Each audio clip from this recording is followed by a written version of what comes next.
والصلاة والسلام على أشرف المرسلين سيدنا محمد عليه أفضل الصلاة والسلام. أهلا بيكم، عاملين إيه؟ وحشتوني. النهاردة الفيديو مع بعض فيه 3 مفاجآت. إيه هما؟ هقول لكم حاجة. الحاجة الأولى إن الفيديو النهاردة تحدي. المفاجأة التانية إن الفيديو النهاردة روتين، تحدي وروتين في نفس ذات الوقت. طب المفاجأة التالتة إن التحدي ده ثلاثي مش ثنائي. طب مع مين؟ برضه هقول لكم حاجة. التحدي ده مع شيري صاحبة قناة يوميات شيرين، ومع دودي صاحبة قناة يوميات عالم دودي. طبعا كلكم عارفين اكيد شيرين، ومعانا كمان دودي، وهسيب لكم لينكات القناتين في الديسكريبشن بوكس، في صندوق المثبت، في الديسكريبشن بوكس، في التعليق المثبت باذن الله.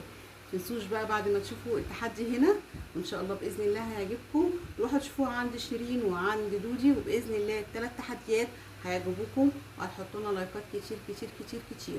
اللي مش مشترك عندي، اللي مشترك عندي مش مشترك عند شيرين يروح لها، اللي مشترك عندي مش مشترك عند دودي يروح لها، واللي مش مشترك عند الاثنين يجي عندي ويفعل رمز الجرس حالا. أصبحنا وأصبح الملك لله، والحمد لله، لا إله إلا الله وحده لا شريك له، له الملك وله الحمد وهو على كل شيء قدير. رب أسألك خير ما في هذا اليوم وخير ما بعده، وأعوذ بك من شر هذا اليوم وشر ما بعده. ربي أعوذ بك من الكسل وسوء الكبر، ربي أعوذ بك من عذاب في النار وعذاب في القبر.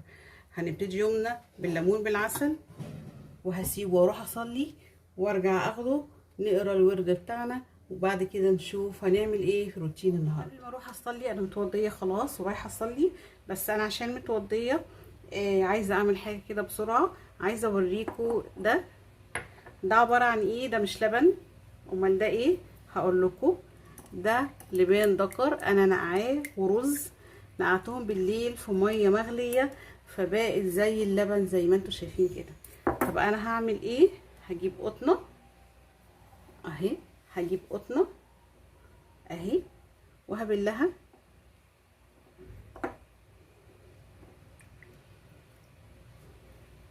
وهمسح على وشي. حاسه كده ايه بالانتعاش وانا بمسح. حلوه قوي الوصفه دي، انا لسه عارفاها، الكوريين على طول بيعملوها. الرز، ميه الرز حلوه قوي للبشره، وكمان لبان الذكر انا اول مره اعملها. ان شاء الله هحاول استمر عليها، ولو عملت اي فرق معايا اكيد هقول لكم.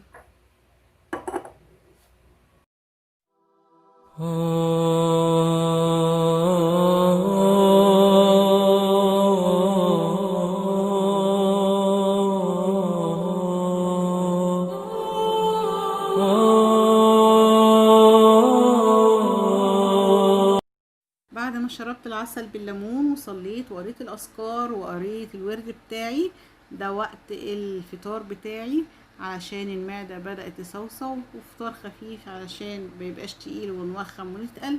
عايزين نبقى لسه في نشاطنا عشان لسه اليوم في اوله، ونشوف ورانا ايه وندخل على الريسبشن. هدخل بقى على الريسبشن واخلصه. انا شلت السجاد اهو، وهنفض بقى الكنب، وهمسح الخشب والمعه واكنس وسيق. دي الركنه اللي انا حاططها في الريسبشن. صدقت الغساله الحمد لله اتصلحت، شلت الكفرات بتاعت المراتب بتاعتها وبغسلها. وشايفين شيري بقى ما شاء الله على النشاط، بتعمل اوضه النوم اهو ما شاء الله. دعوه حلوه بقى، ربنا يقوينا جميعا ويقويها، وروحوا لها بقى وشوفوا بقيه الروتين بتاعها عندها في القناه. طبعا هسيب لكم اللينك في الديسكريبشن بوكس وفي التعليق المثبت. كده اهو الريسبشن خلاص، انا خلصته وفرشته زي ما انتم شايفين، وكده خلصنا الريسبشن.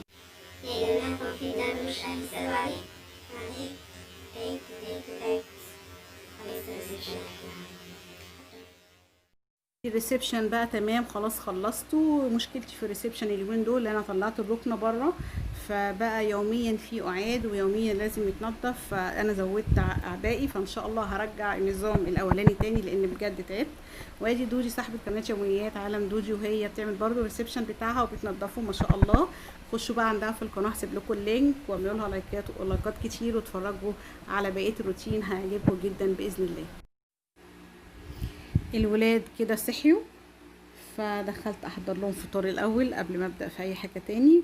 هم طلبوا ان هم يفطروا كورن فليكس باللبن، فحضرت لهم اهو كورن فليكس باللبن علشان اشوف ورايا ايه واحضر الغدا. هندخل بقى على الغدا بتاعنا. هنعمل النهارده طاجن مكرونه في الفرن زي بتاع المحلات بالظبط. حلاوته ان هو سريع، ما بياخدش وقت، وفي نفس الوقت في طاجن واحد ما بيعملش مواعين. فانا بحب اعمله جدا وولادي بيحبوه جدا. اول حاجه بعملها ان انا بدهن الطاجن زيت علشان المكرونه يعني تنزل بالشكل بتاعها مظبوط وما تلزقش. وانا معصجه لحمه مفرومه من بالليل بما اني بسهر يعني، فلما بيبقى عندي غدا بكره بحاول ان انا عايز حاجه الستات عايزه حاجه بحضرها. فانا معصجه اللحمه من بالليل، وكمان ضربه طماطم بصلصه ببنجرايه صغيره علشان يعزز اللون في الخلاط. يا دوبك غليتها غلوه واحده بس على البوتاجاز. وادي اللحمه المتعصجه هحطها من تحت، طبقه من تحت، وبعد كده هحط المكرونه نيه، وفي الاخر الطماطم، وهغلفها وادخلها الفرن. طعمها ولا اروع، فظيعه، وكمان شكل يعني شكل وطعم وكل حاجه حلوه جدا، سريعه، ما بتاخدش وقت الصراحه، وما بتعملش مواعين، زي الفل. بعشق انا اي اكله بتعملش مواعين الصراحه يعني. اهو خلاص ادي المكرونه، يعني يفضل ان هي تكون اقلام طبعا. انا سرعت لكم بقى المقطع علشان ما اطولش عليكم كتير يعني قوي. خلاص كده المكرونه هحطها الاقلام نيه. هحط نص كيلو على قدنا يعني، هي دي بتاخد دي بتاخد العلبه دي بتاخد كيلو، فانا حطيت كده نص. وهحط بقى الطماطم بعد ما غلت غلوه. زي ما قلت لكم بحب اضربها بصلصه ببنجرايه كده، ببقى شايله بنجر كده مسلوق في الفريزر، بحب اضربه مع الطماطم. اهو بص لونه جميل ازاي. بحطه، بزود طبعا ميه مغليه وبهبدها بسيط كده علشان السوائل كلها توصل لغايه جوه خالص، عشان كل المكرونه كلها تستوي وكله تاخد بقى من طعم اللحمه، وكله ياخد من طعم بعضه. بس كده خلاص. خلاص بعد بقى ما حطينا الطماطم والميه المغليه هنغطيها وندخلها الفرن. ادي الميه اهي، وهندخلها الفرن. وادي غدا يوميات عالم دودي. الغدا بتاعها ما شاء الله بسم الله ما شاء الله، الف هنا وشفا، جميل يفتح النفس ما شاء الله. حلو جدا، شجعوها. الالوان جميله قوي في الاكل ما شاء الله عليك يا دودو يا دودي. وانا اهو بجهز بقى خلاص، بغلف الطاجن بتاع المكرونه، وانا كده كده مولعه الفرن زي ما قلت لكم. اسمي وقع برجعه تاني وهدخله الفرن، ادخل المكرونه تستوي. بعد ما دخلنا بقى الاكل الفرن بقى، نغسل بقى مواعيننا ونشطب مطبخنا ونمسح رخاماتنا ونخلص لغايه ما الاكل يستوي، علشان لما يطلع يبقى ما فيش ورانا غير حاجه بسيطه، اللي هو هو الطاجن بس والمعالق وخلاص على كده. عايزه ادردش معاكم بقى وانا بغسل مواعين كده في موضوع انا عرفته من كام يوم، موضوع فلاي ليدي. ده نظام جديد او طريقه جديده، او هي قديمه بس انا لسه عارفاها قريب. دي طريقة لتنظيم الحياة وترتيب البيت وروتين اليومي للبيت مع الاهتمام بالنفس. طريقة كده اسمها طريقة فلاي ليدي. الطريقة دي الهدف منها ان هي تحبب الستات في الشغل البيت، الشغل المنزلي، تخلي الست تعمل الحاجة وهي حباها، مش حاسة ان هي عبء عليها. انا قريت فيها كده وعجبتني جدا الصراحه، فهحاول ان انا اطبقها لكم قريب في فيديوهات، احاول اعمل لكم الروتين بتاعها. هو عباره عن روتين 31 يوم، كل يوم بتبقى فيه مهمه مختلفه. اصلا اللي عمل النظام ده سيده امريكيه. السيده الامريكيه دي كانت بتعاني من بيتها من الاهمال، وفي الكمامات في كل حته، ومحرجه من ان حد يجي لها، وجالها مرض نفسي واكتئاب ودخل. بصوا انا عايزه اوريكم بس ان انا بعد كل غسيل مواعيد لازم اغلي الليفه، لازم احطها في ميه مغليه واعقمها. وانا اصلا كده بحط خل في الصابون السائل، بس هو مزاج يعني. الليفه اللي في الحامل البنك دي ليفه الحوض، الليفه التانية اللي هي في العلبه هي ليفه المواعين. المهم ان السيده دي يعني عانت من حاله نفسيه شديده جدا ودخلت المستشفى، بس قررت بعد اللي عانيته ان هي تعمل النظام ده، وبقت تقول النظام ده لاصدقائها وجيرانها، ولاحظوا فعلا في تغيير جدا، تغيير ايجابي حلو قوي على حياتها وعليها. انا دلوقتي بغسل الحوض باللهلوبه، تحفه، انا بموت في اللهلوبه دلوقتي، حتى الحمام حتى السيراميك كله باللهلوبه. معلش انا باخدكم من هنا لهنا بغير في الكلام. المهم السيده دي الجيران واصدقائها بدات تحكي لهم عن النظام، لما لقوا ان في تغيير ايجابي في حياتها وفي نفسيتها وفي شكلها وفي كل حاجه، بقوا يقلدوها. واحده واحده السيده دي كتبت كتاب عن اسمه فلاي ليدي. طبعا مش معناها اللي هو السيده الست الطائره، لا، هي ترجمة حرفية، هو اختصار لجملة finally love yourself ليدي. حبي نفسك يا سيدتي. الكتاب ده لقى رواج على مستوى العالم وكمان على مستوى الدول العربية، وناس استفادت بالتجربة دي مستوى العالم العربي.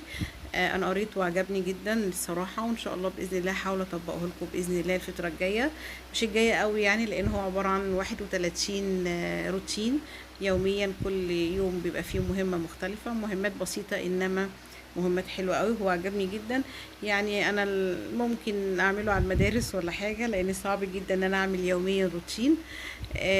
هحاول، الله المستعان، لو عرفت هعملها لكم بجد، لان عجبني قوي الروتين بتاعها. الست دي اسمها مارلا سيلي، ايوه. والست دي ما شاء الله يعني، الكتاب بتاعها زي ما قلنا. المهم بقى سيبكم من الست دي، نبقى نحكي عنها بعدين.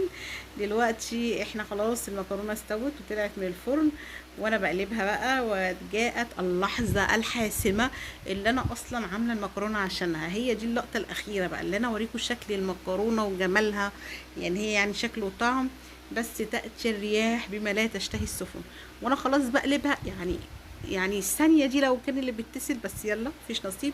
وانا خلاص بقلبها يعني جالي تليفون.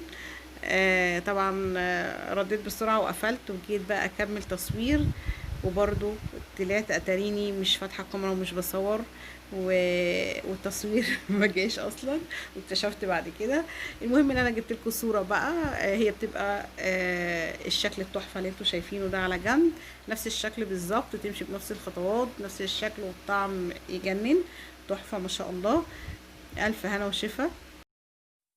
وعملنا كمان الحلو، مش عشان بننفض ما نعملش حلو، لا عملت، وكمان شيري عملت حلو اهو ما شاء الله. شوفوا باقي الروتين بتاعها عندها ما شاء الله. بتعمل حلويات خطيره، طعمها زي الايه الجيرسي بالظبط اهو. بصوا شايفين من جوه، شايفين كلها جوز هند، وطعمها روعه زي الجيرسي اللي بتتباع بره بالظبط. طبعا لما الموبايل فصل عشان المساحه وكده، هم بقى طلعوها وعملوها وولادي، فطلعت بالاشكال دي، بس هي طعمها فظيع. انا كمان عملت فريرو روشيه اهي، بس طالعه لونها اصفر. اقول لكم ليه بقى، لان انا عملتها الكفر بتاعها عملته بشوكولاته بيضه. سيحت الشوكولاته بيضه، بصوا من جوه اهي كلها جوز هند. سيحت الشوكولاته بيضه في زبده على حمام بخار ميه. المفروض كنت سيحت الشوكولاته مع كريمه لباني، كانت هتبقى الكفر بقى ابيض خالص، بس انا ما عنديش كريمه لباني، فللاسف انا رحت مسيحاها مع زبده، فالزبده صفرت الشوكولاته، عطيتها اللون الاصفر ده، انما هو نفس الطعم بتاع فريرو روشيه. خطيره خطيره خطيره. اتفضلوا معانا جيرسي وفريرو روشيه. يا جماعه بعد ما خلصت المطبخ وشطبته خلاص، فقلت اعمل معاكم تنظيف غساله الاطباق، الروتين بتاعها. الصراحه بقالي كتير قوي ما عملتش روتين التنظيف بتاعها، على اساس كنت باجل علشان كنت ناويه اعمله فيديو مخصوص، انما ما بتحصلش يعني نصيب، بتحصل ظروف تملي لما اجي اعمله. فانا قلت بقى اخش اعمله وادخله في الروتين بتاعنا، ويلا بقى منلوكش كتير ونشوف هنعمل ايه في غسالة الاطباق. احنا كده هنخرج بقى الحاجة.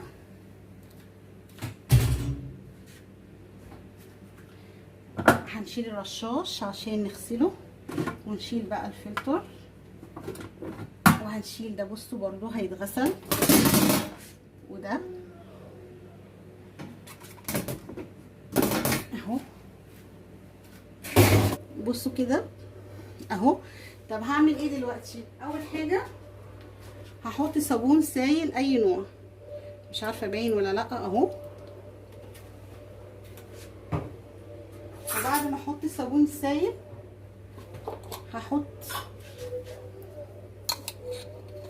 هحط معلقتين كربوناتو،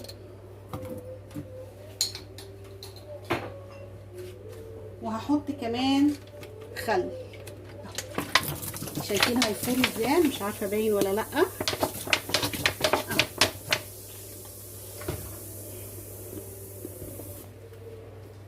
هجيب فرشه سنان بقى قديمه، او فرشه اللي هي بتاعه الخضار دي، بس دي طبعا دي مش بتاعه السلحفه، التانية كانت زرقاء. دي اللي بعمل بيها الحوض. وهفرك كل ده او ادعكه.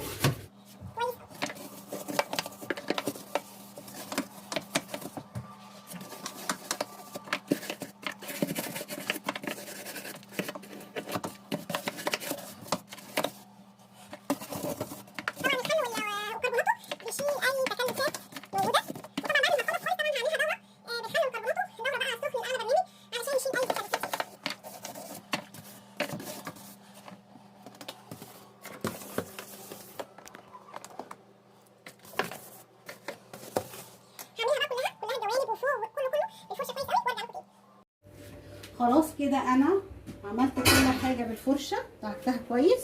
هنجيب بقى فوطه وهنشف كل ده وامسحه. اهو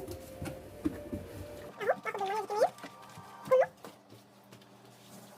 واعصرها وهمسح كله، وكل الجوانب دي فوق وتحت والباب وكل حاجه هخلص امسحها كلها وهرجع لكم تاني. مع كده انا خلاص مسحتها، خلصت اهو. تمام ماشي. تمام. اي حاجه فاضله بقى، اي حاجه في دوره الخل بالكربونات وعلى البرنامج السخن اللي بيقعد 3 ساعات هيدوب اي تكلسات تانية او اي حاجات تانية. انا دلوقتي بقى هغسل الفلاتر والرشاشات اللي انا فكيتها، وبعد ما اركبها واركب الحاجه كلها هعمل اخر حاجه دوره الخل بالكربونات.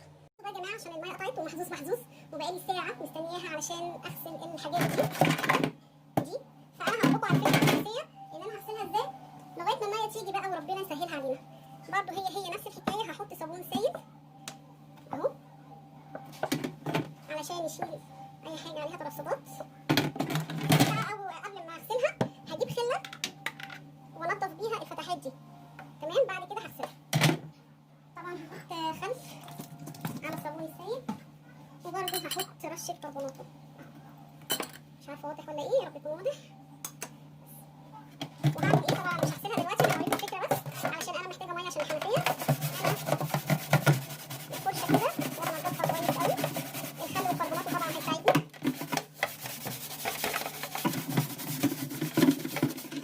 طبعا انا هغسلها تاني لما الميه تيجي. انا هغسلها دلوقتي، انا هوريكم بس محتاجه الميه لان كمان عايزه اشغل الغساله على دوره خل. الدوره دي بتقعد 3 ساعات فمحتاجه ميه كويسه جدا. اهي دي هغسلها برده من بره.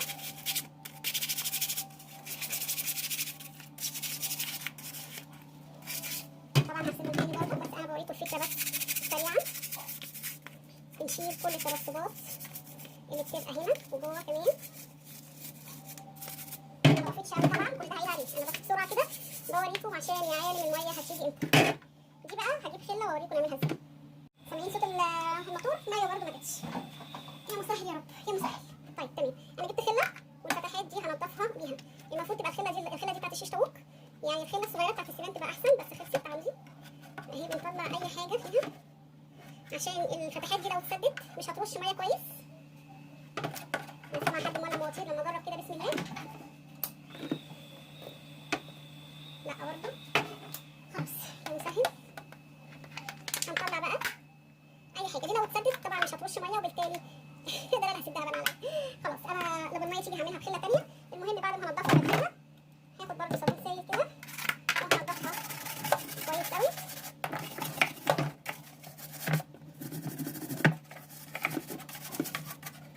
وتشطف وتنشف وتركب ونعمل الدوره بتاعه الخل بالكربوناتو. بس انا هسيبهم بقى لغايه ما الميه تيجي عشان هنضفهم تاني ما تنضفوش كويس واشطفهم، ويا رب ما اطولش عن كده علشان اوريكم بعد كده هنعمل ايه. الميه جت يا جماعه، اخيرا الميه جت. الميه ناعمه، هقفلها بقى، هقفلها عشان حرام بجد بجد بجد. الميه نعمه، ربنا يديمها نعمه علينا. عدت كام ساعه؟ كذا ساعه مش هعد بقى لغايه ما جت. المهم ان انا غسلتهم تاني وشطفتهم اهو. تمام. نسيبهم بقى ونعمل دوره الخل بالكربوناتور. نسيت اوريكم دي معلش برضو تمام، غسلتها وبقت تمام اهي. كده يا جماعه ركبنا الحاجه خلاص، وهنحط معلقتين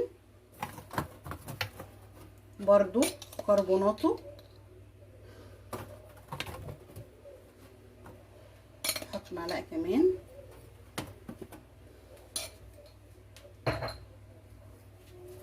هعدل الغطا تمام، وهحط نص ازازه خل. شايفين الفوران؟ سامعينه كمان؟ شايفين؟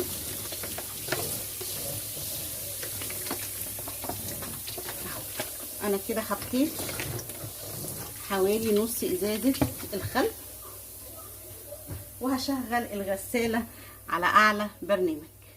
بصوا بقى يا جماعه، خلاص الغساله خلصت وبقت تمام زي الفل. شايفين؟ انا بس سبتها تتهوى علشان البخار ما يطلعش على الكاميرا وانا بصور. كده تمام، الغساله خلصت.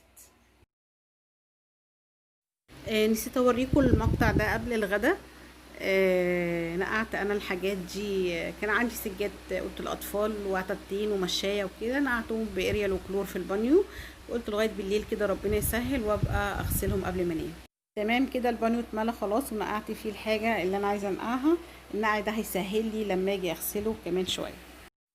بصوا بقى يا جماعه، في حاجات كده بتبقى عندك منقذه لما بتعمليها في الفريزر، زي الكفته دي، كفته البطاطس، السمبوسه، البيتزا، بتبقى منقذه في اوقات كتير جدا ما عندكيش اكل، تعبانه في اي ظرف عندك. المهم انا كنت مطلعاها اعملها مع طاجن المكرونه، بس ما لحقتش اعملها وهما كانوا جعانين، فقلت خلاص لما تفك خالص اقلها لهم بالليل على العشاء ياكلوها. هي ساده بتتحشى، المره دي عاملاها ساده، بس لما بتتحشى بالجبنه التركي بتبقى فظيعه، سوري بالجبنه الكيري، الجبنه الكيري او البسطرمه بتبقى روعه. فانا على بالليل كده رحت قليها لهم وبتاع يسلوا بيها، بتبقى بقى مع العيش الفينو ملهاش حل يعني. والسعرات بقى ما اقولكوش. المهم ان هي بتنقذ جدا جدا جدا في اي ظروف. على فكره انا مش عاملاها في فيجيتار، انا عاملاها بدقيق السميد لان ما كانش عندي، وهو الجيش قالك اتصرف يعني ما توقفيش نفسك على اي حاجه، يعني حتى لو عندك كيس فيجيتار وتكمليه سميد وتحطي بهارات زي الفل كله هيمشي معاكي.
خلاص خلصت، برمتهم اهو وحطاهم على البانيو يصفوا لغايه بكره، وبكره بقى يكونوا صفوا خالص ابقى انشرهم في البلكونه.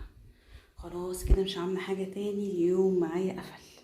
في نهايه اليوم من حقي ادلع بقى نفسي، تعبت جدا النهارده، تعبت يعني، فلازم من حقي ادلع نفسي ولا مش من حقي؟ طبعا من حقي. شويه كده موهيتو بالكركديه يروق اعصابي، ومن حقك تعملي كل حاجه ما دام بتعملي اللي عليكي ومخلصه التزاماتك، فمن حقك تعملي كل اللي يريحك وتدلعي نفسك في اخر اليوم. كفايه ارهاق طول اليوم، يا عيني يا عيني يا عيني. يا سلام يا سلام، سامعين صوت الانتعاش؟ هو ده. اتفضلوا معانا. ابتدينا اليوم بأذكار الصباح، هنختمه بأذكار المساء. اللهم إني أمسيت أشهدك وأشهد حملة عرشك وملائكتك وجميع خلقك أنك أنت الله لا إله إلا أنت وحدك لا شريك لك، وأن محمدا عبدك ورسولك. حسبي الله لا إله إلا هو عليه توكلت وهو رب العرش العظيم. سبحان الله وبحمده عدد خلقه ورضا نفسه وزنة عرشه ومداد كلماته. سبحان الله الذي لا يضر مع اسمه شيء في الأرض ولا في السماء وهو السميع العليم. استغفر الله وأتوب إليه. وسبحان الله وبحمده وسبحان الله وبحمده سبحان الله العظيم. شكرا لكم. السلام عليكم ورحمة الله وبركاته.